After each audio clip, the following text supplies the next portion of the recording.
Online loan application na nagpapaloan ng up to 50,000 pesos for first-time user at ito nga daw ay mayroong 6 terms.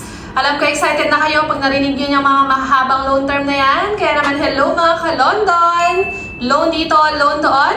Panibagong araw, panibagong online loan application na naman ang ating pag-uusapan at re-reviewin.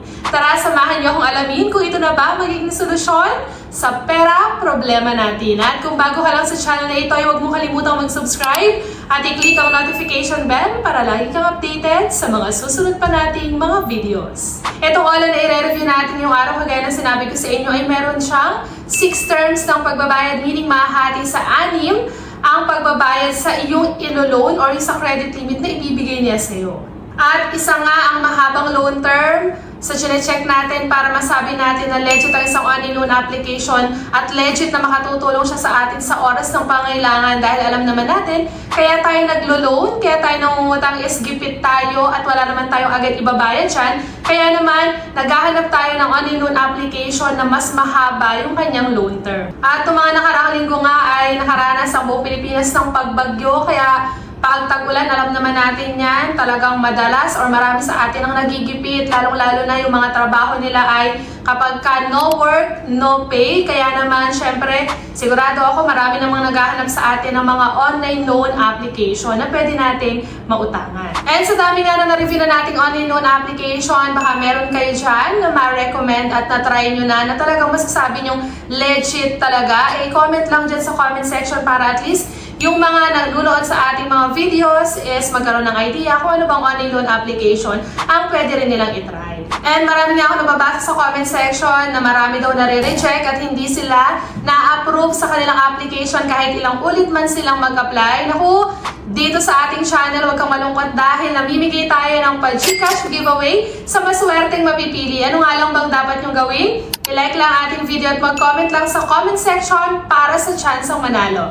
Nagkakaroon ka na ng idea sa mga online loan application and at the same time, may chance ka pa ang manalo. Kaya ano pang hinihintay mo? I-like ng ating video at mag-comment na agad sa comment section. At sa darating nga na December ay meron tayong pa-sorpresang pag-giveaway sa ating mga masugid na viewers at sa mga nanonood ng aking mga video. Sa December po ay meron tayong pa-Noche Buena package ulit at pabonggang surprise para naman po at least mayroon kayong tsansa na maging merry ang inyong Christmas. Pero sa ngayon, balikan muna natin ang online loan application na i-review natin ngayong araw na available po sa Google Play Store. Kaya naman sa mga Android users dyan, para sa inyo ang video na ito.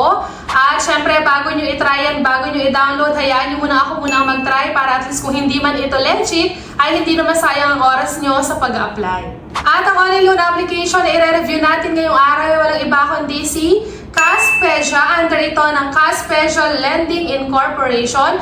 At ito ngayon ay kasalukuyang mayroong 4.7 na ratings. Napakataas niyan, pero syempre hindi yan assurance para masabi talaga natin na legit ang isang online loan application. And pagka-download ko nga dito kay Caspedia is eto yung mga nakita ko. Access Financial Solutions, tailored your needs. So sana nga is matulungan tayo nito sa ating mga pangangailangan.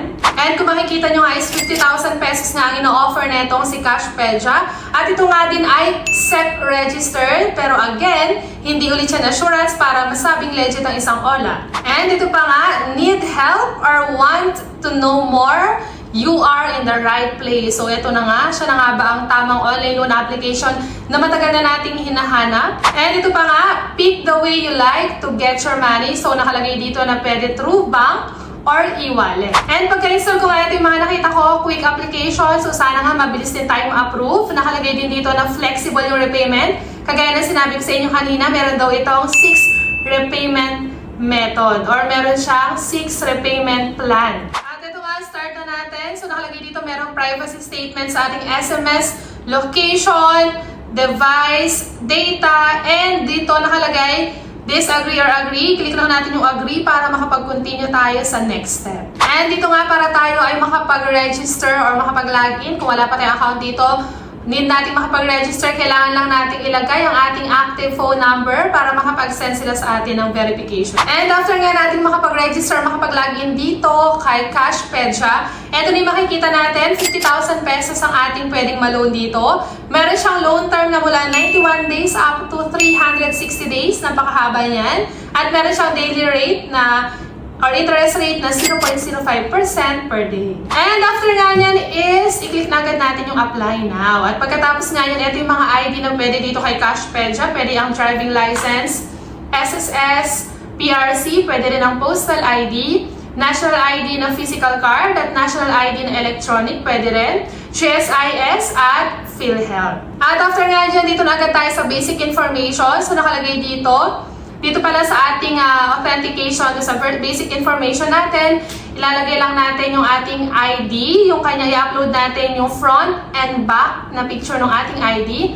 And dito nakalagay, kasama yung residential address, marital status, educational level, ownership of property, and then number of credit cards. Kung wala ka namang credit card, ilagay mo lang dyan ay 0. And next naman is sa work information natin. Nakalagay dito, industry classification ng work mo, pipili ka lang. Siyempre, company name, hindi mawawala yan. Work experience, kung gaano ka nakatagal sa iyong pinagtatrabahuhan. Monthly income, at baka dyan nila i-base kung magkano bang ibibigay sa ating credit limit. And then kasama din yung income frequency, kung tuwing kailan ka sumasahod, pay 1, payday 1, payday 2. And then yung company address. So dito nga hindi na natin kailangan magbigay pa ng mga supporting documents, kagaya ng payslip. So no need na. At dito pwede kang makapag-apply kahit ikaw ay unemployed. So kahit wala kang trabaho ay pwede kang makapag-apply dito kay Cashpedia. At nakalagay dito pwede rin ang housewife, student, kahit nag-aaral ka pa, fisherman, farmer, ayun nga, sabi ko unemployed, freelance, retired, self-employed, at marami pang iba. So, pumili ka lang dyan kung saang kategory ka nabibilang. And dito naman sa emergency contact, konti lang ang kailangan nating ilagay dito kay Cashpedia. As in, dalawa lang ang ilalagay nating contact reference. Pero syempre, lagi kong pinapaalala sa inyo na pakakaisipin pa rin natin mabuti kung sino ilalagay natin dyan. Dahil dyan, madalas nagkakaproblema yung mga nagtatry mag-loan sa online loan application or yung mga na-approve dahil madalas hindi pa man nila due date ay tinatawagan na sila at pati na yung mga nilagay nilang contact reference. At ang mas masaklap pa nga is may nangyayari o marami na naka-experience nito na lahat ng contacts sa ating phone book ay na-access nila. And yun lang ang mga kailangan nating i-provide na information dito kay Cashpedia. At dito na agad tayo sa pinaka-exciting part ng ating review, which is malalaman natin kung magkano ba ang pina-approve sa atin. At dito nga check na natin kung totoo pa talagang meron siyang 6 term. And ito nga ang binigay na credit limit sa akin ni Cashpedia, which is 2,000 pesos. So hindi siya naiba sa ibang online loan application na ang binibigay na credit limit ay mas mababa kapag ka first time user ka at syempre kung ikaw may bad credit limit at or credit standing. At dito nga, doon sa 2,000 pesos, meron nga itong 157 days daw na loan term at meron siyang 6 term. So i-check na natin ngayon dito kung paano yung paghahati-hati nung sinasabi nilang 6 terms. At eto na nga yung 2,000 pesos natin na to. Eto na yung 6 term na sinasabi nila. Sa unang pagbabayad pa lang natin is magbabayad na agad tayo ng 2,153 pesos. At take note, sa unang pagbabayad pa lang ay babayaran na natin ng buo yung amount na niloan natin at may kasama na nga ding interest. At dito nga is 7 days pa lang. So 7 days pa lang is babayaran na natin yung 2,153 pesos. At makikita nyo dito yung second term, third term, fourth term, fifth term, at sixth term ay 2 pesos ang babayaran natin. So ibig sabihin, yes, nahati nga siya sa 6 na pagbabayad.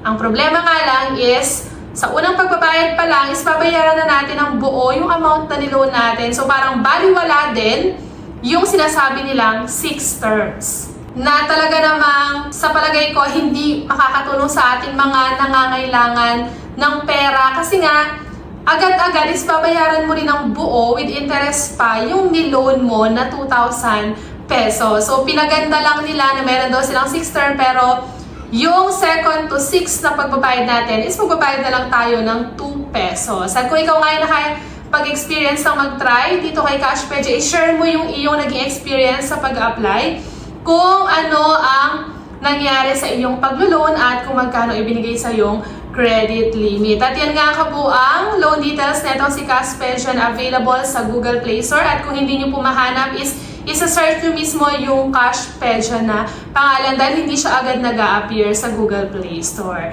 At yan na muna kabuang review natin ngayong araw. Hanggang sa muli mga ka-London! Bye-bye!